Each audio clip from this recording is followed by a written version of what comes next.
Thank you, Lee. Little Sarah, 10 years old. Oh, what happened there? There she is, beautiful little girl, 10 years old. She was someone that everyone let down, you know, even a biological mother, really, because Sarah was given, full custody of Sarah was given to her biological father because her biological mother had some drug issues, etc. I'm sure she loves Sarah, so I don't want to be too critical of her. But Sarah, the custody of Sarah went to her biological father, and his wife, and they abused, and also living in the household was his brother. And although the brother is not thought to have actually abused Sarah, the brother just turned a blind eye to everything. But the stepmother and the biological father abused Sarah to death, basically. It's a similar case, you know, to Preston Davy, really, except Preston's parents, if you can call them that, they were adoptive parents. This was her own biological father who did this to her. And in the end, Sarah, I think, just like little Preston, her little body just gave up. I think they went too far, you know, with the abuse. He'd been abusing her for so long. And I think one day it just, a little body just gave up, or maybe, you know, did I feel like, was she just taken away by the angels so she didn't have to suffer anymore? And I tell you what, it's just like with Preston Davy, if this little girl had not died, you can bet she'd still be being abused. Still now, this sort of all happened a couple of years ago, but she'd still be being abused. Thing is, she was taken out of school. Suddenly she was wearing the hijab, which she'd never worn before. That's thought to have been to cover up bruises and things like that. You know, again, lots of red flags were missed. In Sarah's case, social services never got involved, really. There were other children in the home who, those children now you know, after Sarah died, this family went off to their native country and took the other children with them who were still there, as far as I know. And then they did volunteer themselves. They came back, the father, the stepmother, and the brother, and were all arrested at Heathrow Airport. And they've all been convicted of various things. So Sarah's biological father was convicted, given a life sentence, not a whole life tariff, but I think it was 33 years, was it? It was quite a good sentence, but not a whole life tariff because there were no SEX charges involved. So to get a whole life tariff, there have to be SEX charges. The mother, the stepmother, was given, I don't think she was given life, was she? Or maybe she was. And she is in prison with Lucy Letby, of all people. And apparently they're the best of buddies, two child murderers together. And then the brother, he was charged very similarly to Monster number 2 in the Preston Davy case. He was given 16 years for not preventing the death of a child or allowing the death of a child. And he will probably, I don't know how many years he'll serve. Will he even serve 8? Will he even serve half of it? We don't know.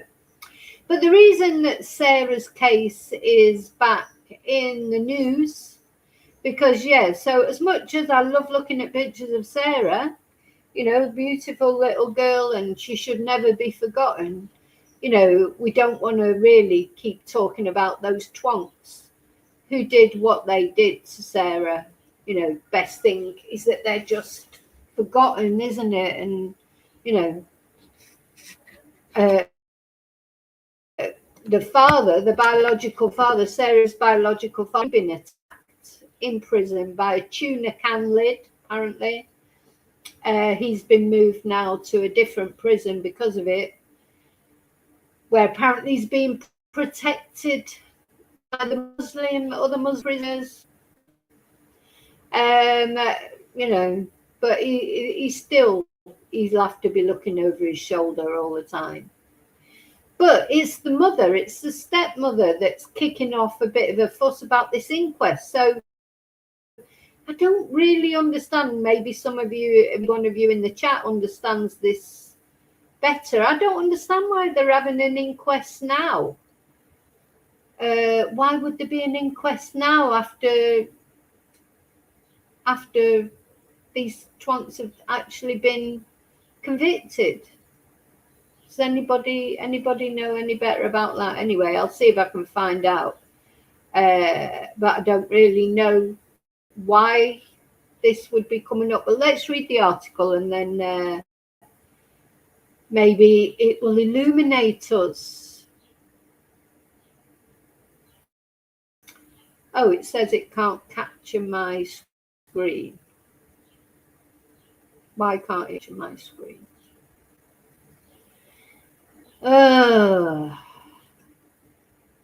Try one more time. If not, I'll just have to read the article out.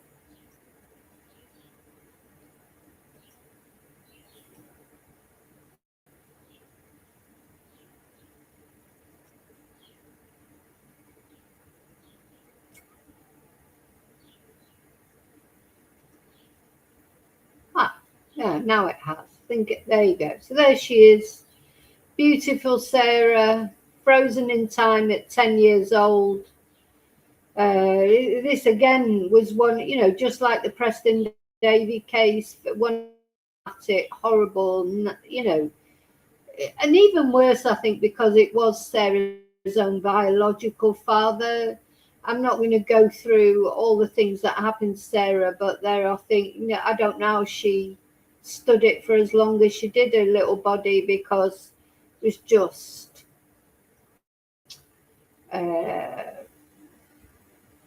terrible. The injuries, just horrible. Anyway, how could you hurt this little girl so violent? Well, why she got all that makeup on? Anyway, so yeah, Sara Sharif killer wants an inquest with a jury. Though Sarah's body had dozens of injuries, including bite marks, she had the impression of an iron, burning her, like branding with an iron. Terrible injuries. So the woman, whom her stepdaughter, Sara Sharif, has asked for the inquest into her death to be held in front of a jury. I just don't understand why the inquest comes after the convictions. Baynash Batul and Sarah's father, Irfan Sharif, and I don't normally mention their names, but they're here in the article, were jailed for life. Oh, they were both jailed for life in 2024 after the 10-year-old was found dead at the family home in Woking. She had been violently abused in a campaign of torture lasting 2 years. Bite marks and iron burns, scalding from hot water were among dozens of injuries found on her body in a post-mortem examination. On Monday, Batul's lawyer, Dr. Anton Vendelen, said jurors would help determine if Sarah was failed by people who were scared of being accused of racism. Now, the thing is, I do think social services always have a role to play in these sort of cases. Maybe they were scared of her being accused by racism, and that's why they did not protect Sarah enough. But ultimately, the people who did this to Sarah were not social services. So even though they may have a role to play, we can't forget who actually did it, which is this horrible woman and Sarah's horrible father. They're the ones that did it, Sarah. So he said, this is just the type of judgment where a diverse local jury would provide a helpful perspective, he added. A review into the 10-year-old's death found in Surrey failed to properly investigate why Sarah started wearing a hijab that covered her bruising for fence. Neighbours also said they were worried about being branded as being racist if they reported concerns. So, it is a little bit suspicious, isn't it, when a little girl who didn't normally wear a hijab suddenly started wearing one. I mean, if she'd always worn a hijab since she was, all her life, that's different.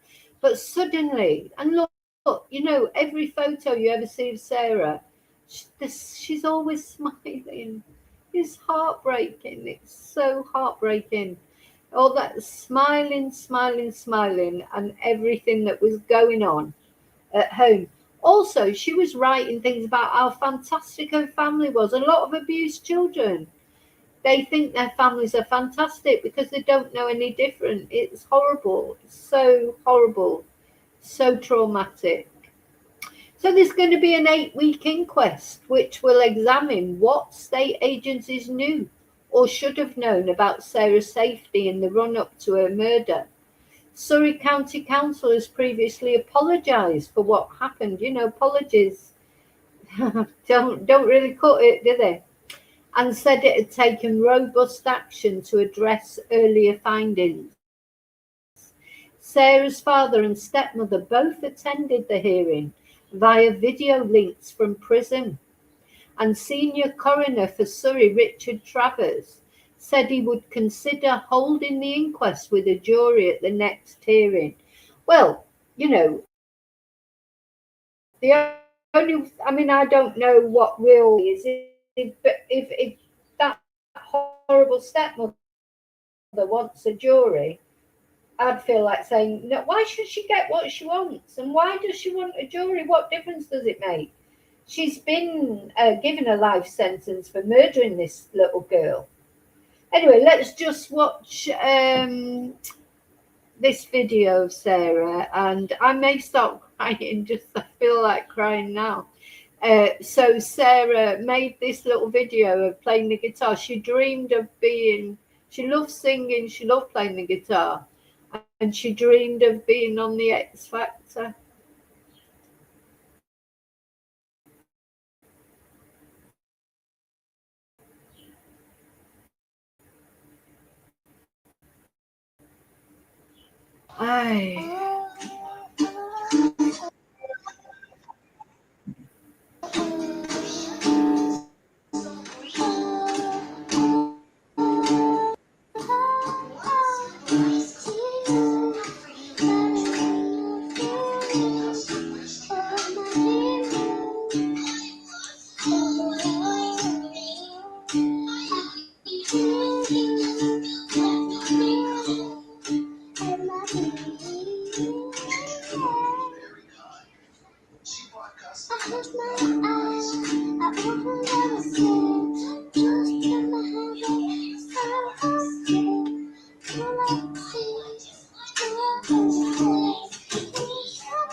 Oh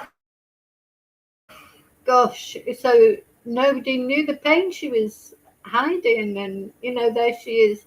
Anyway, I think maybe she would be pleased that she was her video of her singing and playing the guitar, is on the BBC website and is on YouTube and things. That I'm sure she would be pleased about that, but just a shame about the circumstances, isn't it? So poor little Sarah. And how many more Sarahs Prestons are there out there? It's terrifying, really, isn't it? Terrifying how these cases. Now, Sarah's home, funny enough, there's a few similarities here with Preston David. because they had quite a few children. They had like a bit of a blended family, didn't they? And the home was like a show home, monster adopted parents' home.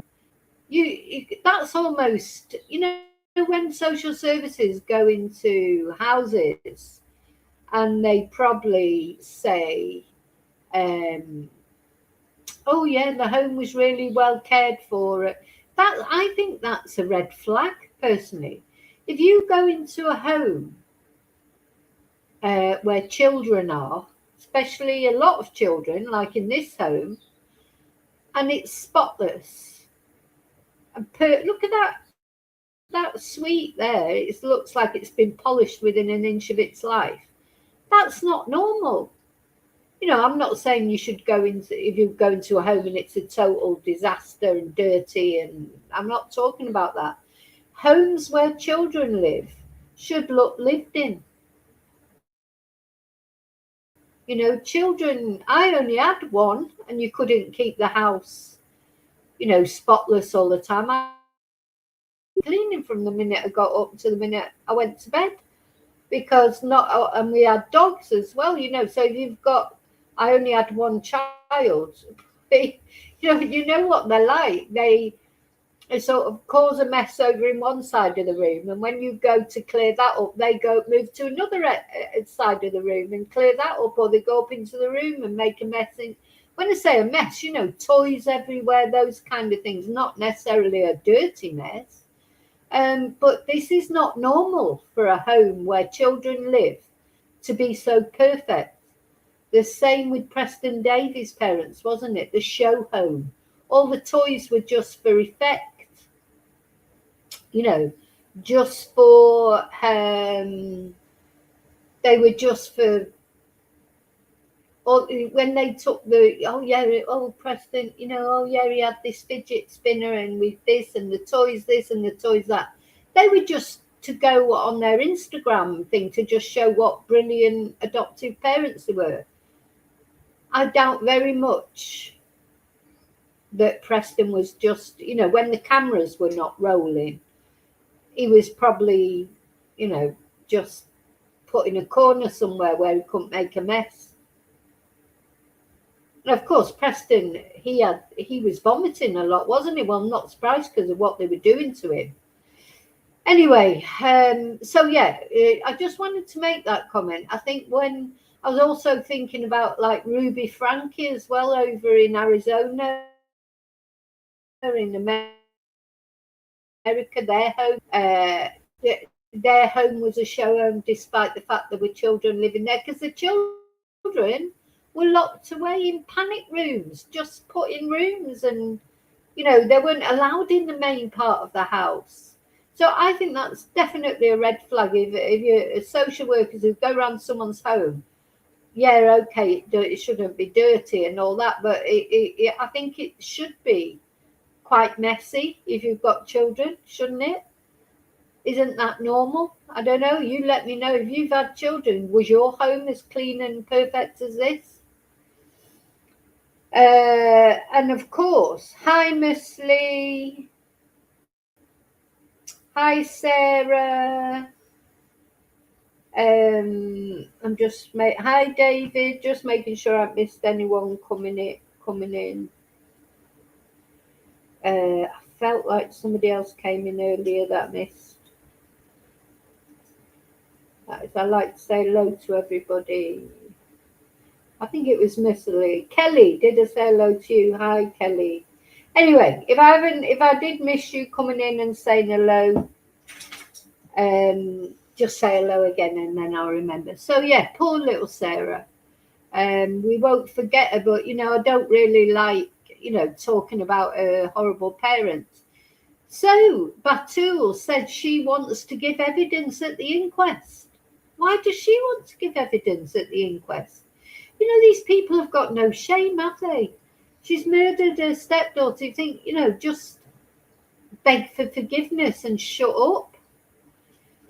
Anyway, apparently this inquest won't take place till April 2027. But Sarah's father did not have legal representation.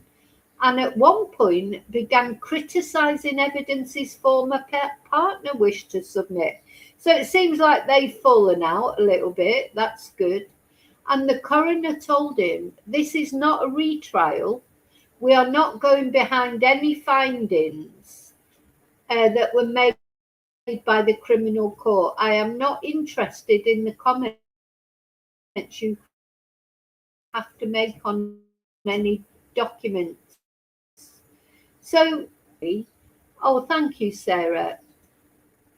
Let me just put that up. Sarah, you're very kind. Thank you so much for the super sticker. Thank you. That's so much appreciated. Thank you.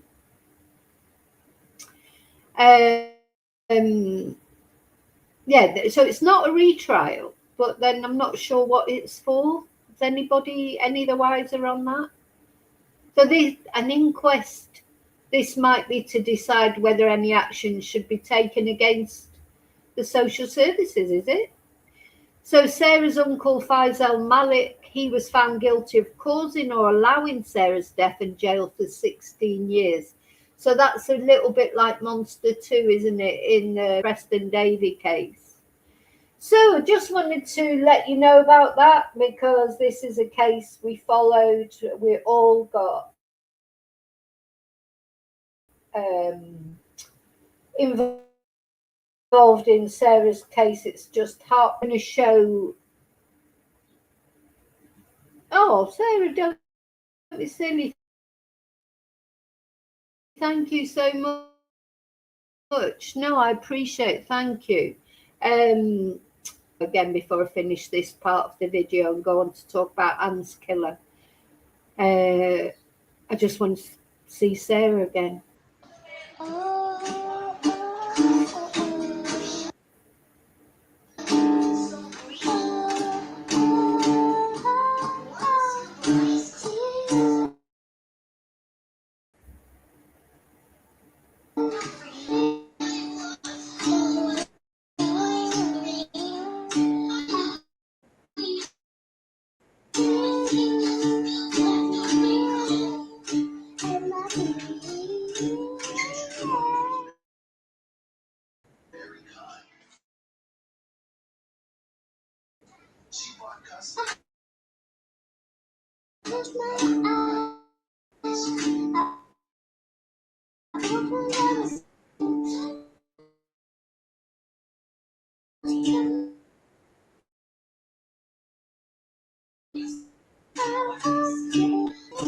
So that doesn't seem to hang on. Where's that gone? There it is. Thank you, Sean. Thank you so much for the super sticker as well. Thank you. Very kind. You're all so kind. I just love you all so much. So don't forget, if I ever disappear off YouTube, you'll find me on Rumble. I'm not going away. But yeah, I feel like I'm under a bit of a psychic attack at the moment from another YouTuber. But anyway, we'll get it sorted out. We'll get it sorted out one way or another. I'm not going anywhere. But it does melt your heart, doesn't it, David? Completely melts your heart. She wanted to be on X Factor, bless her. Okay.